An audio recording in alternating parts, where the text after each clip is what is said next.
Wow, America, land of the free and home of the brave. America has done so much for the world, going to the moon, creating the nuke, hot dog eating contests. This country is great. I love America, but I think in order to really understand a country and love it fully, you have to understand its past fully. One thing that America did that not many people really know about was kinda lame, which was giving Hitler the playbook for racial purity and population control based on race. This was done by the American popularization of what was called eugenics. Let's dive in. Eugenics is basically a concept that says if you're not genetically gifted, your genes are lesser and actually harmful to society.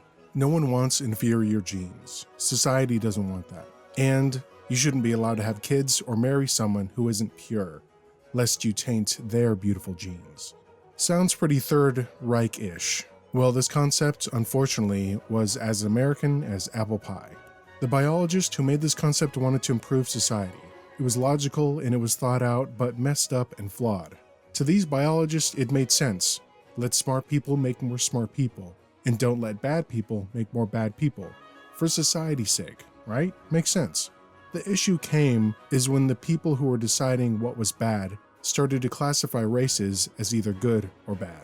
These bad people are going to commit crimes. They are degenerate, and we must stop them from infecting the population. According to these biologists, though, these people are a product of their genetic makeup, their race, just as everyone else is. And if their genetics are responsible for these crimes and this ugliness, then we must identify these bad genes and control them. Welcome to America in the Gilded Age.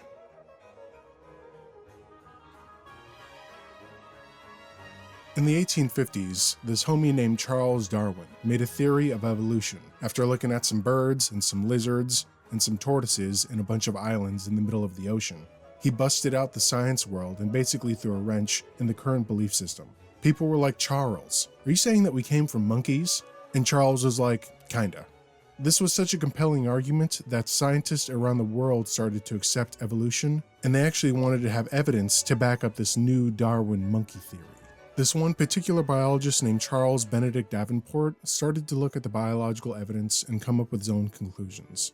In 1902, Mr. Davenport was on the beach collecting seashells, much like I did as a child. And this trip was not only to collect seashells, but to also meet a man named Sir Francis Galton, who also happened to look like a turtle. Galton was obsessed with numbers, quantifying anything and everything that he could. He actually made fingerprinting to identify people and made weather maps for different parts of the world. Pretty neat. Davenport basically said, "That's cool, I don't really care about any of that though." And he wanted to ask Galton about something else. Because Galton was also obsessed with looking at people's hair color, eye color, height, arm length, the length of other things, and anything that you could quantify in a person. Galton, throughout his data gathering, determined that intelligence and beauty was hereditary. And he basically said if we focus on selective reproduction, scientific selection versus natural selection, in a few generations, we're going to have some superheroes walking around. This was the origin of eugenics, with Galton coining the term. Thus, the seed of eugenics was planted in Charles Davenport. From then on, he made it his mission to carry out this new science in America. But first, he needed to find proof that it was possible to selectively pass down traits. More proof than Galton just looking at people's arms and private parts.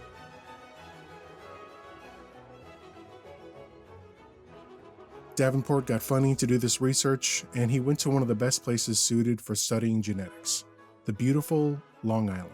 Davenport had a big-ass farm, and he was using this to make animals have babies and then study what traits those babies would have depending on the parents. Science. He was also borrowing ideas from a guy named Gregor Mendel. Now, this Gregor Mendel dude was a monk who'd been messing around in his garden and growing peas.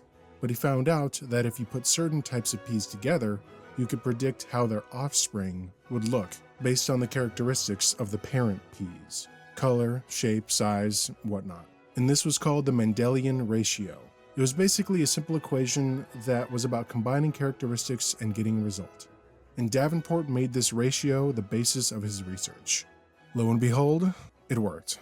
Davenport was combining certain animals that had certain characteristics and getting his predicted traits. Again, logical, right? You predict that two big cows will make another big cow, And voila, big cow baby, science. In 1909, Davenport wanted to go full on with the human research. Instead of just passing down physical traits, Davenport was really focused on the mental side as well. He wanted to determine if math skills, cooking, money-making, drug use, inventiveness, basically anything and everything that someone could have as a mental trait that could be passed down from generation to generation. Here's the important part though. He equated these traits to genes. If you were a good cook, it was in your genes. If you could swim well, it was in your genes. And if you committed a crime, it was in your genes. And since this was the early 1900s, race definitely played a factor. People believed that certain races were thought to have stronger traits than others. So with this, Davenport was determined to find out how we can breed out these bad traits and promote the good ones. So we got a bunch of information about prisoners and mental patients to study these bad traits. The term used for these people was feeble-minded. Davenport wanted to know how the feeble-minded behaved, what traits they had, and most importantly, if these feeble-minded had parents that exhibited the same behavior. His theory was that if you had feeble-mindedness, your ancestors must have feeble-mindedness as well. He came up with a theory, and all he needed was information to back it up. Finally, a scientific explanation for shitty people.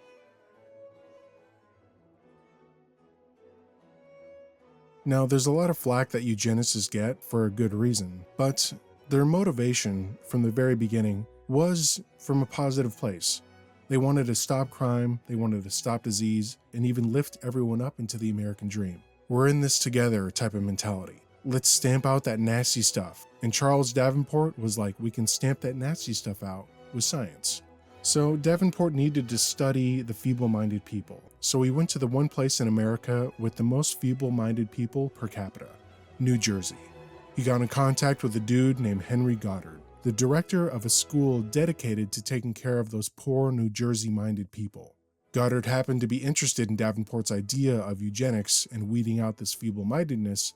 Davenport had the concepts, and Goddard had the individuals to study. The patients at Vineland were slow, a little antisocial, and sometimes violent, typical of people from New Jersey. All joking aside, in reality, these were people with mental deficiencies who couldn't take care of themselves or function in normal society. Davenport was excited to study these people because he still needed scientific proof to say that someone could pass down their feeble-minded genes. So what Goddard did was make an intelligence test for his patients to see how feeble-minded they were compared to quote-unquote normal people. They wanted to define someone's genetics with this test. This test allowed him to classify patients in certain categories based on the results of the traits that they had. Idiot, a medical term, was the lowest on the scale, with imbecile in the middle and moron at the top. And there was a spectrum on the idiot-moron scale. But if you were ever curious, a moron is way smarter than an idiot. Davenport saw these people and their behavior and started to use them as proof of how feeble-minded people could be a burden on society. Committing crime, being alcoholics, uneducated, violent, all from this test. A big issue with all this was that Goddard and Davenport thought that if someone was on the stupid scale, they also lacked morality. They had no sense of right and wrong. Here is where things started to get weird, if they weren't already. Immigrants were given these intelligence tests later on, and of course they didn't do great because they couldn't speak English or know the answers to weird questions that Goddard had put on the test. Since these immigrants didn't pass the tests, and they exhibited non-Christian or delinquent behaviors, living in cities, drinking, gambling, prostitution, they were considered to have these bad traits. And as we have said before, to the eugenicists, bad traits meant bad genes and no morals. And this was extremely powerful because now racists had a scientific reason for their racism. These immigrants were bad and always would be, and we have eugenics to help us prove that. And to improve it, therefore improving us as a society. They finally got to the point of equating feeble-mindedness with race. Many of these immigrants were from all over the world. Irish, Italian, Jewish, Asian, all different types of people. The people that make up America. But back to Vineland. Not only did Goddard use this test to categorize people and his patients, he looked at his patients' family history and categorized them as well. He found that the parents of these morons were criminals, alcoholics, degenerates, further advancing Davenport's theory of feeble-mindedness being passed down from generation to generation. and they called it defective ancestry. And this data was just one more step in proving eugenics was a real thing. Genes and race determine feeble-mindedness. The only way to improve society would be to control or even eliminate these genes. Davenport and Goddard were getting deep into eugenics at this point, equating morality with pure genes and feeble-mindedness with all the world's problems. They thought that even one feeble-minded person being allowed to make babies would cause generations to suffer. At this point, Davenport and Goddard fully believed that you could predict behavior and that they needed to control people's reproduction. This was the next step in eugenics. All the problems would be solved. Imagine a world without drug use, alcoholism, violence, poverty, and this was the world that these eugenicists believed in. Davenport's theory was getting much more popular in aristocratic circles, and Davenport was able to get more money to open an institute dedicated to his cause. One of the main focuses was keeping hereditary information on American families and use that information to show who had the feeble-mindedness. Davenport and Goddard were converting a lot of people to their cause, going to parties in high society and fancy functions telling rich people, hey, we found a way to fix the world. We know a way to make America great again. All we gotta do is stop these impure people from desecrating our pure, smart, moral genes. By 1913, papers were written, speeches were given, all praising the validity of eugenics and its power to possibly improve society. Theodore Roosevelt even thought eugenics was the bee's knees. Since high society and now even government was embracing eugenics, Davenport and his institution were now very keen on getting laws passed that prevented people, immigrants, from marrying because of feeble-mindedness, and then the possible sterilization of said feeble-minded people. Sterilization was a new procedure at the time, and it basically included destroying someone's reproductive organs so they couldn't have kids, and the eugenicists were able to get this written into law.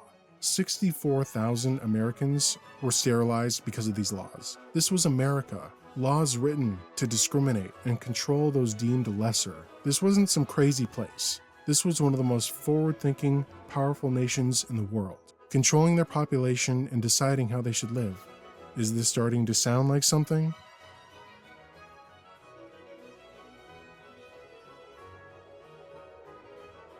At this time, though, immigration was still booming. At one point, 75,000 people a month were coming through Ellis Island in New York.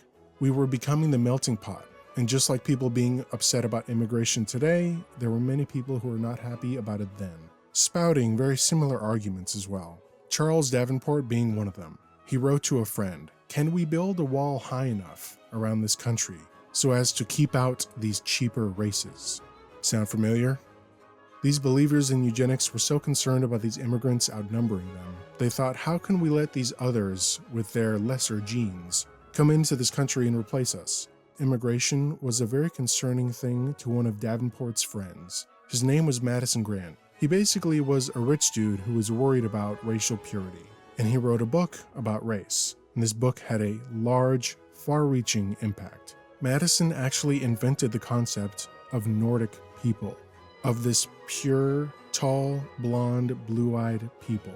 Homie was on the tall, blonde, blue-eyed vibe before anybody else.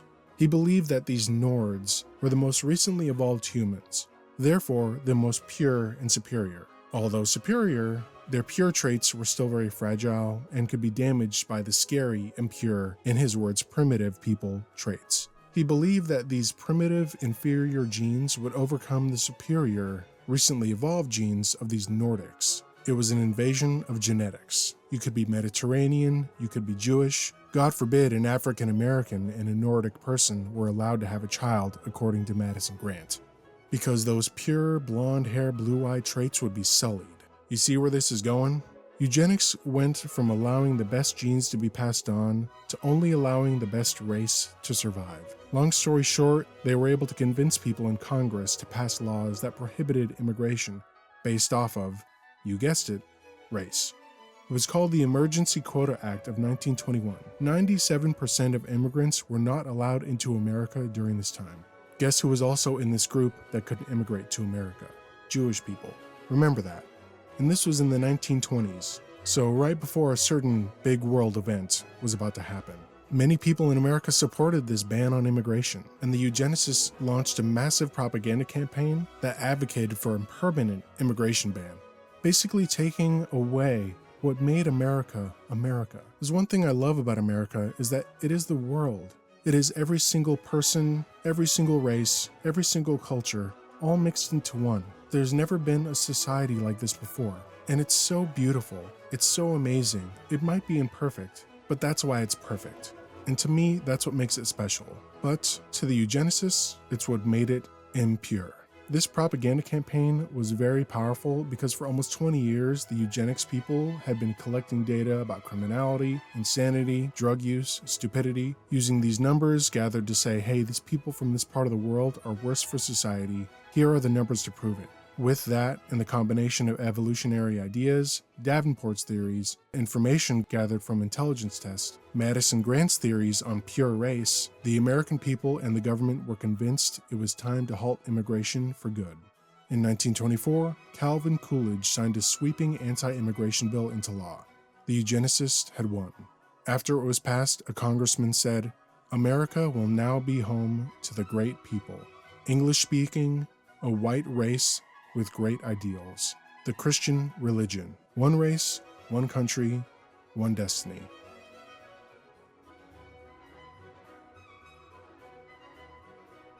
So if you don't know, during this time, there was a little group in Germany that was causing quite a fuss. This little dude named Hitler was amassing a following, attempting coups, writing a book in jail, demonizing Jewish people. It was still the 1920s though, so there was a little bit more time before the Second World War, but things were starting to heat up. Jewish people in Europe who saw the writing on the wall tried to get out before the breakout of World War II. But because of the eugenics movement in America, the anti-immigration laws passed, and Jews being lumped in to what was considered the inferior races, they weren't let into America. A lot of people ask this question of, why didn't Jewish people escape to America during World War II, before World War II? Why not? We would have had enough room. We could have done a lot to help them. The eugenics crusade is why. Because of this anti-immigration law, many Jews were denied entry into the US and were forced to stay in Europe while the Nazis rose to power. People rightfully say that Jews were put into concentration camps because of the Nazis thinking of them as inferior. But many Jews also died because US congressmen thought that as well, in keeping them out of America. This is how powerful this movement was, and the only thing to stop it was the Great Depression. Now, the Great Depression had put everyone else on the same level, economically. People started to realize that you weren't where you are in life because of your genetics, but society, and sometimes luck. It doesn't matter if you're this or that. Sometimes good things happen, sometimes bad things happen, and whatever traits you possess could come from a myriad of things. And thankfully, by the 1930s, most people in science had had enough of the eugenics crusade. Unfortunately though, it was too late. In 1933, the world would change forever. Hitler came to power and used American eugenics as a framework for his ideology and immediately made it into German law, mandating sterilization of men and women suffering from 9 heritable conditions, and the two groups he focused on at first were the physically and mentally disabled, not only sterilizing these people, but executing them as well. Before the Nazis actually came to power, the eugenicists and German scientists were actually in correspondence with each other, with the Americans encouraging them to go through with these eugenic ideals. When Hitler was in prison, he read American eugenic literature and Madison Grant's book about the pure Nordic race. These greatly influenced him, and Madison Grant's book was literally one of his favorites. He wrote Madison Grant saying that his ideas were one of his biggest inspirations. In Mein Kampf, Hitler literally said, "We must emulate the Americans in what they're doing with eugenics, or we're going to fall behind." As we all know though, this went from sterilization to extermination. Hitler used eugenics, laid out by these American scientists and other pseudoscience, to proclaim that Germans are the superior race and others inferior. In fact, subhuman and set for destruction, tearing through Europe, taking families, communities, whole countries, and exterminating them in concentration camps because of his perception of genetic purity that was bolstered and molded by these American biologists, when in reality it was based on hatred and racism. The American Eugenics Crusade, started in the 1900s, was based on the idea of bettering human society with science, creating a utopia and a world full of strong, healthy, smart individuals. How it ended was the justification of the Holocaust. People today still use the same ideology of racial purity and fear of immigrants that the eugenicists promoted. It's something that must be paid attention to and called out for what it is. It's destructive nonsense.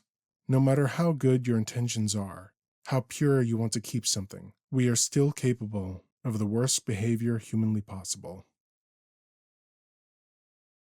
Thank you guys for watching the video. I really appreciate it. And also, subscribe to information for more information.